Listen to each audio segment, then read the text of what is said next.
and welcome to another booktube video from me, Lauren, from Lauren and the Books. How are you all? Are you all having a lovely Friday? Today I'm going to be talking about the books that I'm currently reading in the month of October. Now I've got 3 physical books on the go in October. These are them. And I've got 1 audiobook on the go, and I will talk about that audiobook that I'm listening to now. That is the audiobook of Oranges Are Not the Only Fruit by Jeanette Winterson. This is a fiction book told by Jeanette Winterson. I haven't read much to Jeanette Winterson, you know.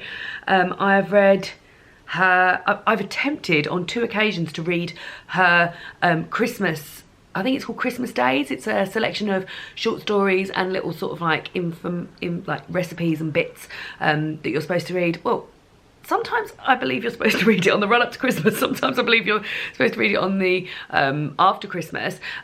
Whatever will be going on, I will definitely be listening to the audiobook of that this Christmas, just because Jeanette herself narrates Oranges Are Not the Only Fruit. And she does an absolutely fantastic job. It's really hard to differentiate the fact that Oranges Are Not the Only Fruit is a fictional book. So although it has a lot of links to Jeanette's actual life, and the main character in the book is called Jeanette, it is a fictional version. And with her narrating it and doing such a bloody fantastic job of narrating it as well, it really does just feel like a memoir.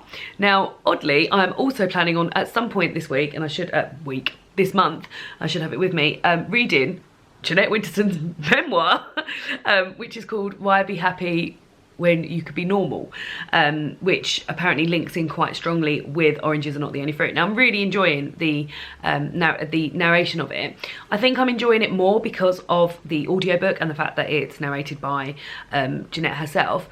But yeah, it's telling her, it's a story about her childhood and her relationship with her mother and father, and it's sort of interspersed with these sort of like fables and fairy tales and things like that. But yeah, I'm enjoying it. It feels very cozy. It goes against everything that I stand for, well, not everything I stand for, but when I'm buying an audiobook I always think, oh, it needs to be over 10 hours because otherwise it's a bit of a waste of a credit, isn't it? And this is like 6 hours, and it's actually taken me a long time to listen to. I started it last week and I still haven't finished it. I'll probably finish it tomorrow, but very much enjoying that.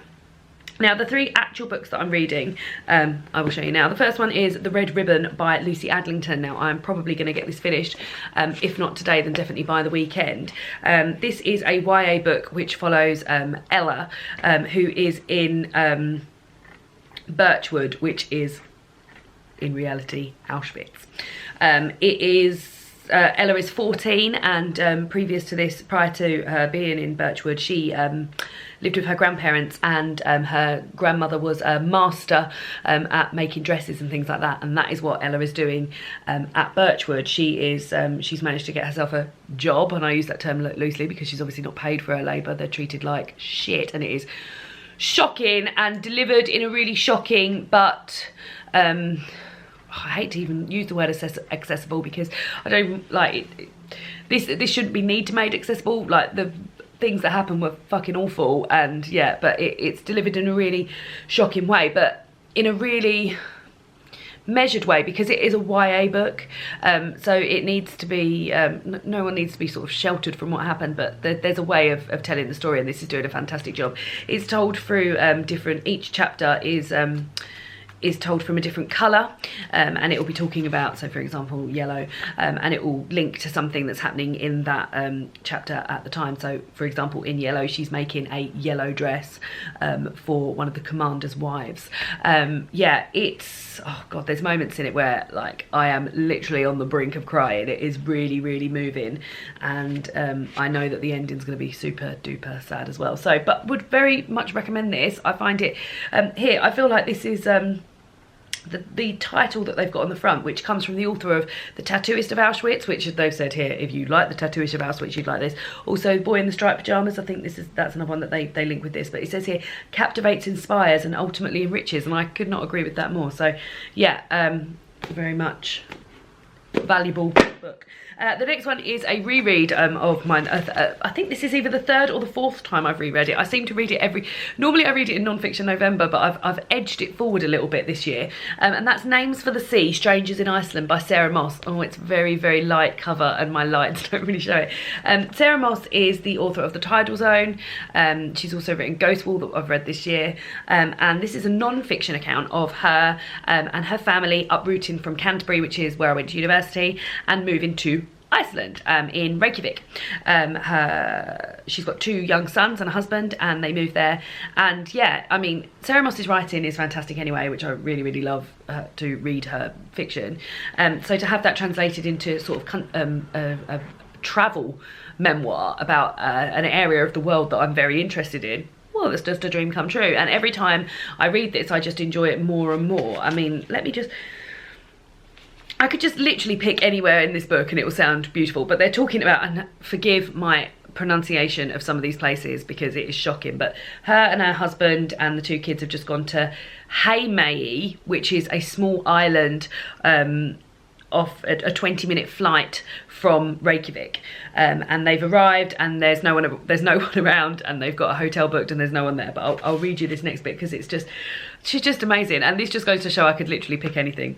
We leave. We have to find somewhere to stay. I find myself suddenly unreasonably anxious, as if the rift in our plan to be tourists has turned us back into new immigrants, people with little power jeopardised by inexperience. What if we can't find somewhere? What if there's nowhere vacant or nothing we can afford? Is there a flight back tonight? We took the children away from everything they knew, and now we can't even provide a bed for the night.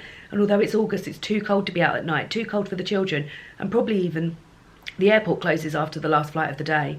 Calm down, says Anthony. Why don't we try the youth hostel? So we do. And they have a family room with bunk beds, and there's a kitchen and a couple of more or less clean bathrooms, and we could stay 3 nights for the cost of 1 in the hotel. Tobias asks which bed is his, climbs onto it and demands his toys. He doesn't want to leave. Not now, not later. No. He will stay here until we go back to the airport. So yeah, it's just very, like, really enjoyable, and yeah, I love it. And my colleague is going to Iceland shortly, so I need to get this read soon so that she can read it before she goes. I'm doing it with a buddy read with Jen Campbell, and I noticed today that Jen has left me a good long message about it, so I need to listen to that. And then the last book I'm reading, I'm super behind in terms of my actual reading of this, but I'm going to continue reading it and enjoy it as I do. This is Frankenstein by Mary Shelley. Again, this is definitely a reread. I think it might be like the 3rd or 4th time I've reread it. Jenny King is hosting the Gothic read-along this month. She does it every October, where she reads some Gothic books, and the first one that you're supposed to read between the 1st and the 10th of October, it's now the 11th, is Frankenstein, and I'm up to page 100. It's not like super long or anything. I think it's just over 200 pages. It is. It's 225. So I'm like over almost halfway there. Every time I read this, it astounds me that this was written in, I think it's 1818. So this is like 1818 it was first published, and like it feels so like it could be written by a Gothic writer now. And every time I read it as well, I'm always amazed at how much plot there is in there as well, because it, like, I think just because of like Halloween connotations, we basically think of Frankenstein, monster, created bad.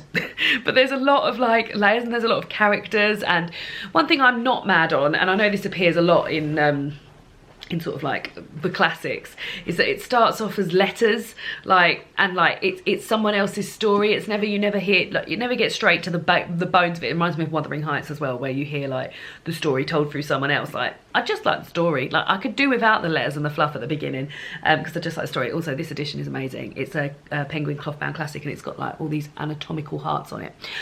So yeah, so those are the books that I'm currently reading in the month of October. Excuse me. I hope you're all having a lovely October. What books are you reading at the moment? Have you read any of these? Frankenstein, Names for the Sea, The Red Ribbon. She's dropped the Names for the Sea. And I will see you all again soon for another booktube video. Goodbye.